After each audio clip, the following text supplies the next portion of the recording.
ভাইফোঁটার দিনের এই মিষ্টিটা এনেছিলেন না, সেইটা একটু বানাবে, খুব ভালো লেগেছিল। ভাইফোঁটার দিনে? ভাইফোঁটার দিনে তো আমি অনেক রকম মিষ্টি এনেছিলাম। কি মিষ্টির কথা বলছো? Square square. স্কোয়ার মিষ্টি? সন্দেশ? না তাহলে পান্তুয়া? না তাহলে সোনপাপড়ি? তাহলে কি? গজা? হ্যাঁ, ওহো, গজা। তোমার ভালো লেগেছিল? ও, ওই গজা খেতে নেই।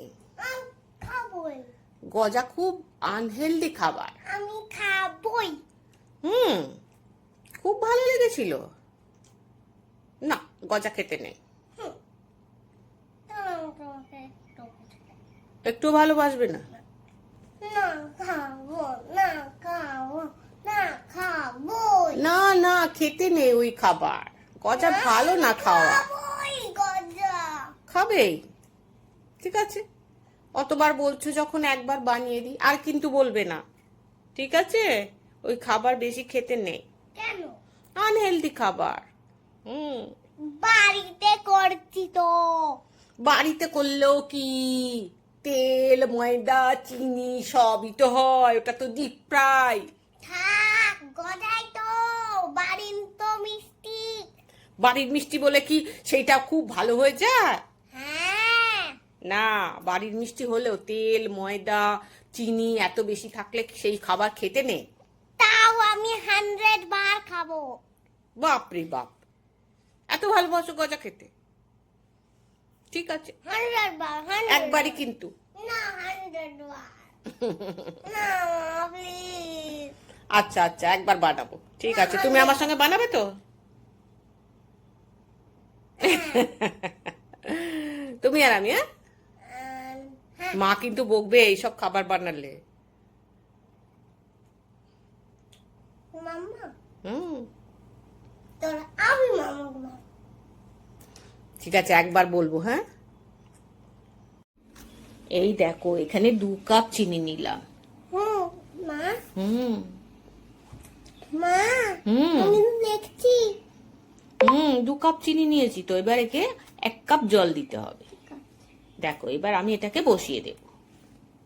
এবার চিনিটা এবার গলে যাবে, দেখো। এবার 2টো এলাচ দিয়ে দিলাম।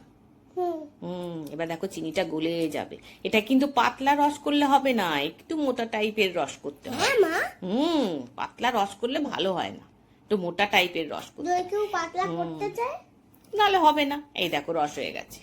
এবার এটাকে নামিয়ে রাখি। যদি এবার একটা বাটি নিই। ভালো লাগে পাতলা করতে, করলে ভালো হবে না। এবার একটা বাটিতে 3 চামচ সুজি নিয়েছি। যদি ইচ্ছে করে।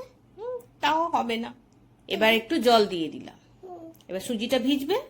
এই সুজিটা এবার আমি ময়দার সাথে মাখবো। এবার একটা বাটিতে 3 কাপ ময়দা নিয়ে নেবো। এই দেখো,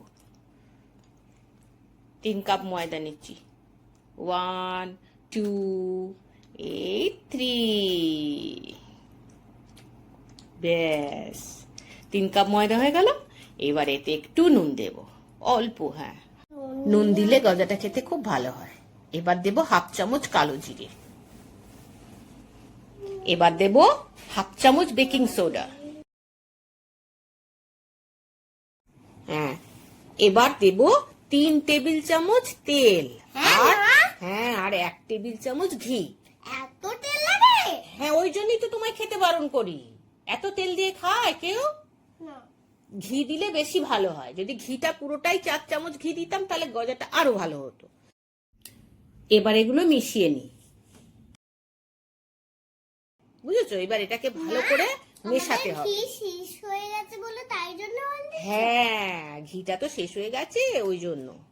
এইবার এটাকে ভালো করে তোমার মেশাতে হবে। যত ভালো করে মেশাবে তত ভালো হবে গজাটা। দেখো কিরম করে মেশাচ্ছি।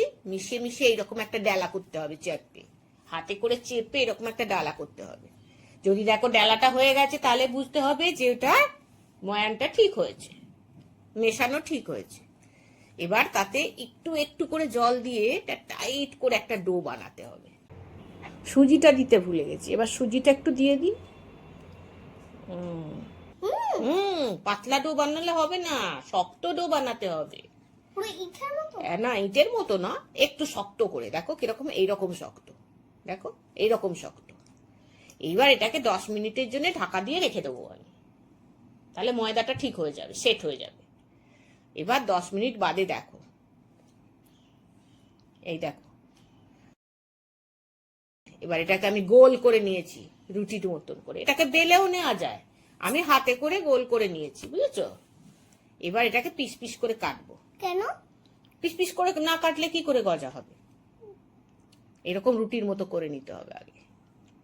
এই দেখো, এবার ধারগুলো একটু একটু করে কেটে কেটে সমান করে নেবো, স্কোয়ার করে নেবো। তাহলে গজাগুলো দেখতে খুব ভালো হবে। এই দেখো, স্কোয়ার করে নিচ্ছি।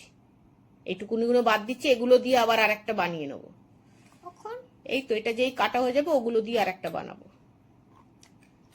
এবার দেখো, সরু সরু করে এরকম লম্বা লম্বা করে কাটতে হবে। দেখছো? তুমি পারো এরকম? ব্যাস, এবার মাঝখান থেকে কেটে দিলাম। দেখো কটা হলো বলো তো, গোনো। 1 2 8। হ্যাঁ, 8 হয়েছে তো। 1 2 3 4 5 6 7 8। দেখো কিরকম হয়েছে স্কোয়ারটা। এটা স্কোয়ার না, এটাকে বলে রেক্ট্যাঙ্গল। রেক্ট্যাঙ্গল শেপের হয়েছে, তাই তো? এবার এগুলোকে রেখে দেবো। না, স্কোয়ার। এটা স্কোয়ার হলে তো চারদিকটা সমান হয়, এটা রেক্ট্যাঙ্গল, একটু লম্বা না? এইবার তেল নিয়েছি, বেশি তেল। দেখছো কত তেল? এই এত তেল বলে তোমাকে আমি খেতে দিই না। এত তেল? হ্যাঁ, এত তেল বলেই তো তোমাকে বলি এগুলো খাওয়া উচিত নয়, আনহেলদি। এবার এই তেলটা যখন অল্প গরম থাকবে তখন এই গজাগুলো ছাড়তে হবে, বেশি গরম হলে হবে না, বুঝেছো? অল্প গরম থাকতেই ছাড়তে হবে। মা এবার ছেড়ে এগুলোকে একদম হাত দেয়া যাবে না এখন। কেন? এখন হাত দিলে গজাগুলো ভেঙে যাবে। এবার গজাগুলো যখন ভেসে উঠবে, এই দেখো ভেসে উঠেছে। এবার ভেসে ওঠার সময় যখন ভেসে উঠবে তখন এটাকে উল্টে পাল্টে দিতে হবে, ঝাঁকিয়ে ঝাঁকিয়ে ঝাঁকিয়ে ঝাঁকিয়ে ভাজতে হবে। ভেজে যখন লালচে হয়ে যাবে তখন তুলে নিতে হবে। দেখছো কিরম করে ভাজছি? উল্টে পাল্টে দিতে হবে, ভালো করে করকরে করে ভেজে নিতে হবে। খুব কম আঁচে ভাজতে হবে, বেশি আঁচে ভাজলে কি হবে বলো তো, ওপরটা পুড়ে যাবে আর ভেতরটা কাঁচা থাকবে। এই জন্য এইটা ভাজতে না অনেকটা টাইম লাগে। কম আঁচে মচমচে করে ভাজতে হবে, অনেকক্ষণ টাইম ধরে ভাজতে হবে। এই গজা করতে এই ভাজাটাই বেশি টাইম লাগে। এই দেখো ভাজা হয়ে গেছে। এবার তুলে নি। দেখছো কিরম ভাজা হয়েছে? এবার রসটা তো ঠান্ডা হয়ে গেছে, এবার চেক করে দেখি রসটাকে একটু গরম করে নিতে হবে। ঠান্ডা রসে দিলে হবে না, রসটাকে একটু গরম করে নিতে হবে। নিয়ে এইবার গজাগুলোকে ওর মধ্যে ছাড়তে হবে। গরম গরম গজা দিলে হবে না, গজাগুলোকে একটু ঠান্ডা করে নিতে হবে, নিয়ে তার মধ্যে ছাড়তে হবে। ছেড়ে 15 মিনিট ভিজিয়ে রাখতে হবে। তারপরে এরম ভাবে ছেঁকে তুলে নিতে হবে। তাহলেই গজা রেডি। আমি যে গজা খেয়েছি আর কিন্তু বলবো না। তাই? আর